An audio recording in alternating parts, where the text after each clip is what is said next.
સૌથી પહેલા વાત યુસીસીની કરવી છે। ગુજરાતમાં યુસીસીના અમલ માટે દિલ્હીમાં બેઠક યોજાઈ છે। ગુજરાત ભવન ખાતે સમિતિની બેઠક યોજાઈ। સુપ્રીમ કોર્ટના પૂર્વ ન્યાયાધીશની અધ્યક્ષતામાં આ બેઠક યોજાઈ છે। રંजना દેસાઈની અધ્યક્ષતામાં બેઠક યોજવામાં આવી છે। 5 સભ્યોની ઉચ્ચ સ્તરીય સમિતિની બેઠક યોજાઈ છે। યુસીસીના ઉદ્દેશો, અવકાશ અને રૂપરેખા અંગે ચર્ચા થઈ છે। સમિતિએ વિવિધ હિતધારકો સાથે પણ ચર્ચા કરી છે। સમિતિ પોતાનો અહેવાલ રાજ્ય સરકારને સુપરત કરશે। રંजना દેસાઈની અધ્યક્ષતામાં આ બેઠક યોજાઈ છે। 5 સભ્યોની ઉચ્ચ સ્તરીય સમિતિની બેઠક યોજાઈ છે। ગુજરાતમાં યુસીસી હવે અમલમાં આવી શકે છે। ગુજરાત ભવન ખાતે સમિતિની બેઠક યોજાઈ છે, ત્યારે હાલ યુસીસી પર ચર્ચા વિચારણા અને સલાહ લેવામાં આવી રહી છે। રંजना દેસાઈની અધ્યક્ષતામાં આ બેઠક યોજાઈ છે। સમિતિએ વિવિધ હિતધારકો સાથે પણ ચર્ચા કરી છે। પોતાનો અહેવાલ રાજ્ય સરકારને સમિતિ સુપરત કરી શકે છે।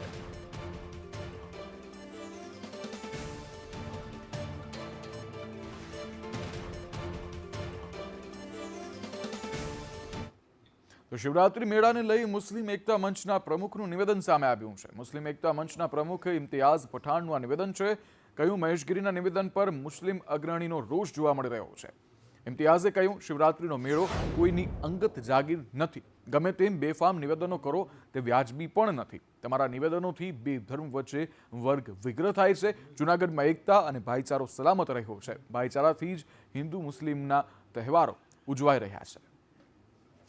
થોડા 1-2 વર્ષથી એક મહેશભાઈ નામના સંત દ્વારા આ મેળાને લઈને જ્યારે નિવેદનો આવે છે ત્યારે ક્યાંક ને ક્યાંક હિન્દુ મુસ્લિમ એકતા ભાઈચારાની અંદર ગેપ ઉત્પન્ન થાય અથવા તો બહુસંખ્યક મુસ્લિમોનો બહિષ્કાર કરે છે, આવો એક મેસેજ દેવાતો એમનો હંમેશા એક સંદેશો ધ્યાનમાં આવ્યા છે।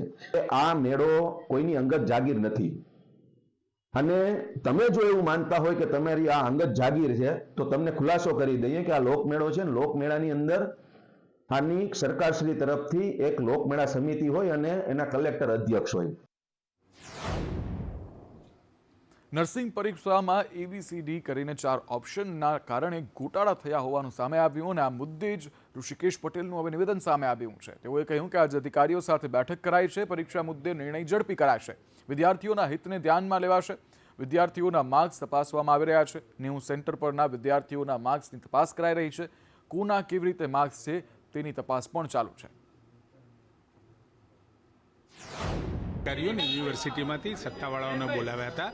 કેટલીક બાબતો જે ધ્યાન ઉપર આવી અને પરીક્ષા લીધા પછી આ આખા જે આપણા લગભગ 90 ઉપર સેન્ટર હતા એ સેન્ટરોમાં કોના કેવી રીતે માર્ક છે, આ બધી પ્રકારની ચર્ચાઓ કરવામાં આવી અને એ હવે યોગ્ય નિર્ણય એના અર્થે લઈ અને આપ સૌને અમે ચોક્કસ જાણ કરીશું। આપ થકી તો કંઈ બાકી રહેવાનું નથી। નિર્ણય લેવાશે એટલે ખૂબ ઝડપથી લેવાશે, લઈ આપ સૌને પણ જાણ કરીશું અને વિદ્યાર્થીઓના હિતમાં જે પણ કોઈ નિર્ણય લેવાનો હશે એ ચોક્કસ લઈશું, જેથી કરી જે મેરિટોરિયસ સ્ટુડન્ટ હશે એમને ક્યાંય અન્યાય નહીં થાય। પરંતુ આખી આ પરીક્ષામાં કેવળ એબીસીડી એક જ ક્રમની અંદર ઉત્તરોનો જે પ્રશ્નોનો જે ઉત્તરો આવતા હતા એના કારણે આ મોટી કન્સ્પિરન્સી થઈ છે અને એ કુલ વિદ્યાર્થીઓના માર્ક્સ વગેરે એ પણ અમે જોઈ રહ્યા છીએ અને એના અંતે નિર્ણય 2 થી 3 દિવસમાં જાહેર થશે। સુરતના ઓલપાડમાં જર્જરિત ટાંકી ધરાશાયી કરવાની કામગીરી ચાલી રહી હતી, ત્યારે આ ટાંકી તૂટીને સહકારી મંડળીના મકાન પર પડી ગઈ। જર્જરિત ટાંકીને તોડવા માટે આ કાર્યવાહી કરવામાં આવી રહી હતી। તે જ સમયે આ દુર્ઘટના બની। સહકારી મંડળીના મકાનને નુકસાન પણ પહોંચ્યું છે। સદનસીબે આ દુર્ઘટનામાં કોઈને જાનહાનિ નથી થઈ।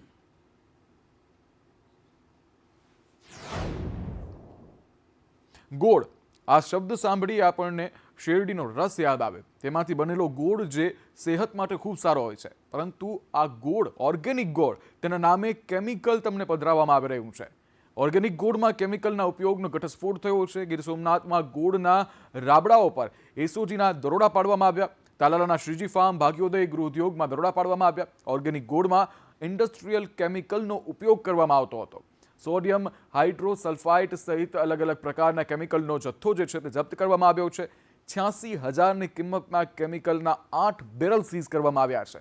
ગોળ અને કેમિકલના સેમ્પલ હાલ લેબ ટેસ્ટ માટે મોકલવામાં આવ્યા છે, ત્યારે આ કેમિકલવાળા ગોળ જે છે તે સીધી રીતે જાહેર જનતાના આરોગ્ય સાથે ચેડા કરવામાં આવી રહ્યા છે.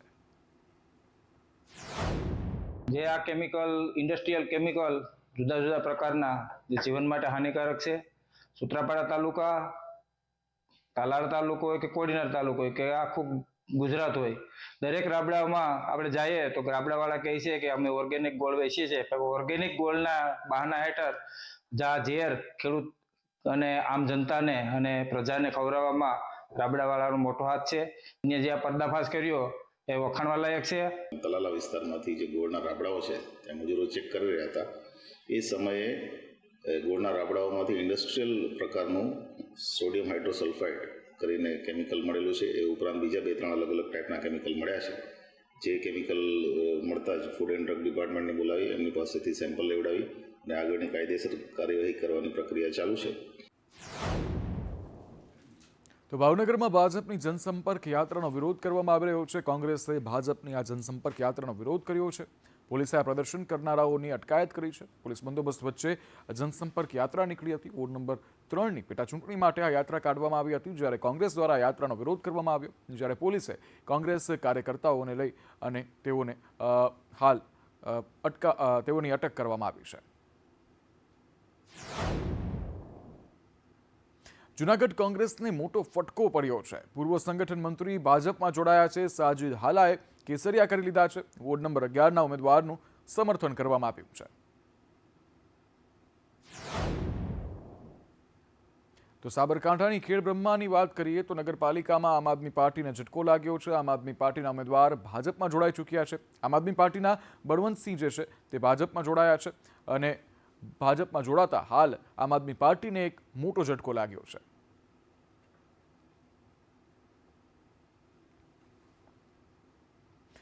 જૂનાગઢમાં પોલીસને જ ધમકી આપવામાં આવી અને આ મુદ્દો હવે રાજકારણ ગરમાવી રહ્યું છે. પૂંજા વંશના નિવેદન સામે એમએલએ સંજય કોરડિયાનો પલટવાર સામે આવ્યો. કોંગ્રેસના લોકો પાસેથી શું અપેક્ષા રાખી શકાય તેવું નિવેદન જે છે તે કોરડિયાએ આપ્યું છે. વધુમાં કહ્યું કે સારા શબ્દો કે સારી વાણી તેમની પાસે નથી. જે પાર્ટી પાસે સંસ્કાર નથી તે લોકોનું શું ભલું કરશે? ત્યારે કોંગ્રેસના મેનિફેસ્ટોમાં જૂનાગઢને લાભ થાય તેવું કંઈ નથી તેવું પણ કોરડિયાએ નિવેદન આપ્યું છે. ભાજપની સાથે કામ કરીને તમારે રેડો પાડવી હોય તો બીજા ઘણા બધા સ્થળો છે રેડો પાડવા માટે. ત્યાં વેગ પાડો, કોણ તમને રોકે છે? અસામાજિક પ્રવૃત્તિઓ તમારી ભાગીદારી સિવાય ક્યારેય શક્ય ન બને. ગુંડાગીરી તમારી ભાગીદારી સિવાય બેફામ ક્યારેય બની ન શકે. તમે જૂનાગઢને કઈ દિશામાં લઈ જવા માંગો છો? આવા જેટલા લોકો ખાખી વર્દીવાળા કે વહીવટી તંત્રની અંદર કામગીરી કરનારા અધિકારી કર્મચારીઓને ચેતવણી આપવા માંગીએ છીએ. લોકોને મૂર્ખ બનાવવા ને રિયાલિટી એની અંદર ખૂબ ડિફરન્સ છે. રિયાલિટી ઉપર વાત કરો, વિકાસની રાજનીતિની વાત કરો. લોકો તમને ભરોસો ક્યાંય દેશની અંદર નથી આપતા. એનું કારણ તમારી વિચારસરણી ખરાબ છે, તમારો હલકો વિચાર છે, તમારી હરકી વાણી છે. આ પદ્ધતિથી કામ કરવાની કોંગ્રેસની પદ્ધતિ છે. એમાં તમે મીડિયા કે લોકો એની પાસેથી સારી અપેક્ષા રાખવાની જરૂર જ નથી, કારણ કે એ તો કોંગ્રેસના સંસ્કારો છે, એમની ભાષા છે, એમનો વ્યવહાર છે, એમનું વર્તન છે, આ જ છે. નગરપાલિકાની ચૂંટણી લઈને તમામ પાર્ટીઓના પ્રચાર પ્રસાર જે છે તે શરૂ થઈ ચૂક્યા છે. તમામ પાર્ટીઓ પોતાની જડબે સલાક તૈયારી કરી રહી છે. ત્યારે નગરપાલિકાની ચૂંટણીને લઈ કોંગ્રેસના સાંસદ ગેનીબેન ઠાકોર અમરેલી જિલ્લાના પ્રવાસે છે. ત્યારે ગેનીબેન ઠાકોરે લેટરકાંડમાં ફસાયેલ યુવતી પાયલ ગોટીના નિવાસસ્થાને તેની સાથે મુલાકાત કરી હતી અને ત્યારબાદ પત્રકાર પરિષદ યોજી ભારતીય જનતા પાર્ટીને આડે હાથ લેતા આક્ષેપો કર્યા હતા. તેમણે જણાવ્યું હતું કે એક ગરીબ પરિવારની દીકરીને હેરાન કરી સરઘસ કાઢવામાં આવે છે. સરકાર ડ્રગ્સના ગુનેગારોને પકડવાને બદલે નાના માણસને હેરાન કરે છે. ત્યારે કોંગ્રેસ પરિવારને ન્યાય અપાવવા માટે તેઓ લડશે. પાયલબેન ગોટીના પરિવારને એમને બધાને મળી ભૂતકાળની અંદર જે એ ઘટના બની અને એક મહિલાઓને સન્માન આપવાને બદલે એક દીકરીને ગરીબ પરિવારની દીકરી એક પોતાને રોજગારી માટે કરીને એક નાના મોટા ધંધા રોજગાર સાથે ટાઈપિંગના કામ સાથે સંકળાયેલી હોય અને એને આ રીતે હેરાન કરીને એનું સરઘસ કાઢવામાં આવે તો હું આપના માધ્યમથી પોલીસને એટલું જ કહું કે તમે કદાચ બુટલેગરોનું સરઘસ કાઢ્યું હોત, ભ્રષ્ટાચારીઓનું કાઢ્યું હોત અને તમામ ક્રાઇમ સાથે સંકળાયેલા લોકોનું કાઢ્યું હોત તો હું પોલીસને અભિનંદન આપત. કામો મંજૂર ન થતા ચૈતર વસાવા ધરણા પર બેઠા છે. નર્મદા કલેક્ટરની ચેમ્બર પાસે ધરણા પર બેઠા છે તેઓ. ધારાસભ્યએ પ્રભારી મંત્રી પરમાર પર આરોપ લગાવ્યા છે. ભીખુસિંહ પરમારની એજન્સીના કામો મંજૂર થયાનો આરોપ છે. ત્યારે મત વિસ્તારમાંથી અમે ચૂંટાઈને આવ્યા છીએ, પ્રભારી મંત્રી અહીંથી નથી ચૂંટાયા તો કેમ કામ મંજૂર કર્યા છે? આવા આક્ષેપો જે છે તે ચૈતર વસાવાએ કર્યા છે. ગત મહિનામાં પ્રભારી મંત્રીશ્રીની અધ્યક્ષતામાં નર્મદા જિલ્લાના આદિજાતિ લોકોના વિકાસ માટે 30 કરોડ રૂપિયાનું અમારું આયોજન થયું. એમાં અમે ચૂંટાયેલા પ્રતિનિધિઓ જે સૂચનો કર્યા હતા એ કામો બાજુ પર રાખીને ભીખુસિંહ પરમારે પોતે એજન્સીઓના ઇશારે પોતે બીજા કામો બોગસ મંજૂર કરી દીધા છે. ત્યારે આ 30 કરોડમાં મારા બંને તાલુકામાં ભીખુસિંહ પરમારે 5-5 કરોડના કામો બોગસ મંજૂર કર્યા છે. ત્યાંના લોકોએ અમને ચૂંટેલા છે, અમારી પર કામ લઈને આવે છે, તો બહારથી પ્રભારી મંત્રીઓ મૂકીને આવો ભ્રષ્ટાચાર કરવામાં આવે એ તો કઈ રીતના ચાલે? એટલે અમારા કામોનો સમાવેશ કરવામાં આવે અને એ કામો મંજૂર કરવામાં આવે એ માંગ સાથે અમે આજે ધરણા પર બેઠા છીએ. ગુજરાતના વિકાસની વાત થાય છે, પરંતુ આ વરવી વાસ્તવિકતા છે. કારણ કે જે ગુજરાત પોતાના ભવિષ્ય એટલે કે ભાવિ માટે કોઈ સારા કાર્ય ન કરી શકે તો શું અપેક્ષા રાખવી? કારણ કે ગીર સોમનાથમાં શાળાના છતના પોપડા પડ્યા છે. ઉનાના વાસુજ ગામની પ્રાથમિક શાળાની ઘટના છે. પ્રાર્થના કરવા બેસેલા બાળકો પર છતના પોપડા પડ્યા છે. બાળકો નીચે હતા, ઉપરથી છતના પોપડા પડે છે. ત્યારે ધોરણ 4 અને 5ના બાળકોને ગંભીર ઈજાઓ પણ પહોંચી છે. 10 જેટલા બાળકોને ઈજાગ્રસ્ત થતા હોસ્પિટલ ખસેડાયા છે. ત્યારે શિક્ષકોએ એક રટણ પકડીને રાખ્યું છે કે આ જે પોપડા છે એ ડીજેના સાઉન્ડથી પડ્યા છે. આવું રટણ લગાવ્યું છે. ડીજેના સાઉન્ડથી કઈ રીતે પોપડા પડે હવે શિક્ષક જ જાણે, પરંતુ 10 છોકરાઓ જે બાળકો જે છે તેઓ ઈજાગ્રસ્ત થયા છે. બાળકો સ્કૂલમાં ભણવા જાય છે, સારી રીતના ધ્યાન બી રાખે છે સર, અને એ બધી કુદરતી આફત છે. બરાબર, બાજુમાં ડીજે વગરતું તો એને હિસાબે પોપડા પડી ગયા છે. અને સર્વે ફોન કર્યો કે અમે બાળકોને હોસ્પિટલે લઈ જઈએ છીએ, એટલે અમે પછી એના માવતર વાલી તરીકે અહીંયા આવ્યા છે સરકારી હોસ્પિટલોના. માંગ કે એવું કે બાળકોને સારું થઈ જાય એ રીતે ધ્યાન રાખે.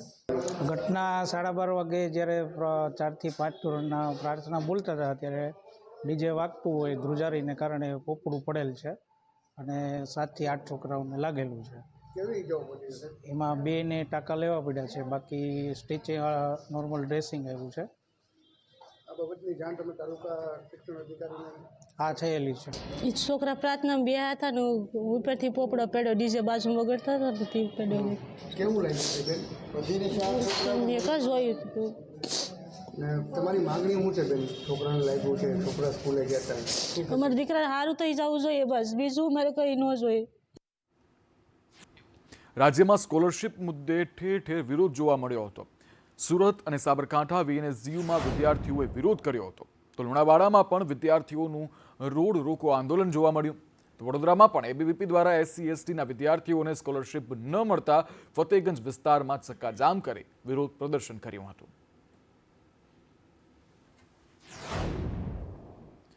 ST/SCના વિદ્યાર્થીઓને અભ્યાસ અર્થે શિષ્યવૃત્તિ આપવામાં આવતી હોય છે.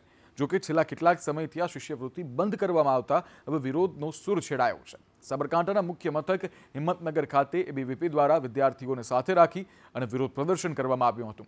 તેમજ મોટી સંખ્યામાં વિદ્યાર્થીઓએ રસ્તા પર બેસીને ચક્કાજામ સર્જ્યો હતો. સાબરકાંઠા સહિત રાજ્યના સુરત, વડોદરા સહિતના જિલ્લાઓમાં ABVP દ્વારા ઉગ્ર દેખાવો કરવામાં આવ્યા હતા. હિંમતનગરમાં રિદ્ધિ સિદ્ધિ કોલેજની બહાર વિદ્યાર્થીઓ દ્વારા દેખાવો કરી સૂત્રોચ્ચાર કરાયા હતા. જ્યારે રાજ્ય સરકાર દ્વારા વિદ્યાર્થીઓની માંગણી સંતોષવામાં નહીં આવે તો સમગ્ર રાજ્યભરમાં વ્યાપ આંદોલનની ચીમકી પણ ઉચ્ચારવામાં આવી છે.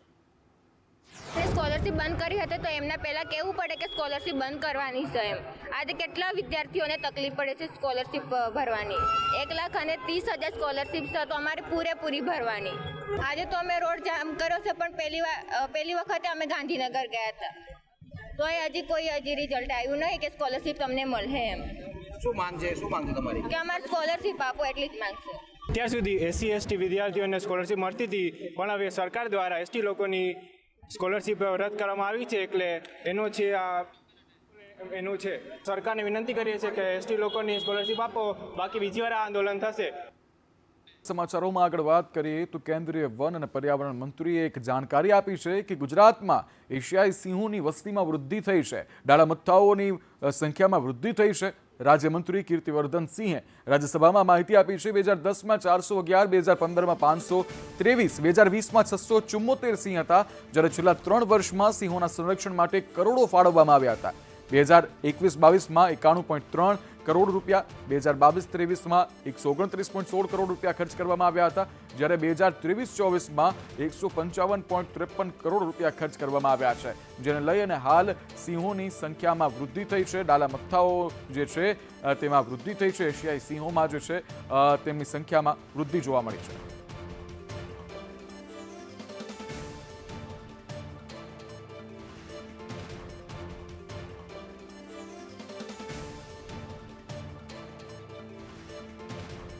રાજકોટમાં મહિલાનું 40 તોલા સોનું ચોરાઈ ગયું. આજે ડેમ વિસ્તારમાં મહિલાનું સોનું ચોરાયું છે. મહિલા બસમાં ચડતી હતી ને ત્યારે જ આ સોનું લઈ અને ગઠિયાઓ ફરાર થયા છે. ગઠિયો મહિલાનું સોનું લઈ અને ફરાર થયો છે. સમગ્ર ઘટનાના સીસીટીવી દ્રશ્યો પણ સામે આવ્યા છે, જે આપ ટીવી સ્ક્રીન પર જોઈ શકો છો. બસ પર મહિલા ચડવા જઈ રહી હતી અને એ જ સમયે મોકાનો લાભ લઈ અને ગઠિયાએ સોનું જે છે તે લઈ અને ફરાર થયો છે. ત્યારે સુરત જિલ્લામાં બાઇક ચોરીની વધુ એક ઘટના સામે આવી છે. ઓલપાડમાં ગાયત્રી મંદિર બહારથી બાઇક ચોરાઈ ગઈ છે. બાઇક ચોરીની સમગ્ર ઘટના સીસીટીવીમાં કેદ થઈ છે. નટવરલાલ ત્રિવેદી નામના વૃદ્ધની આ બાઇક હતી જે ચોરી થઈ છે. વૃદ્ધ મંદિરની બહાર બાઇક પાર્ક કરી અને દર્શનાર્થે ગયા હતા. ઓલપાડ પોલીસે સમગ્ર મામલે ગુનો નોંધી વધુ તપાસ હાથ ધરી છે.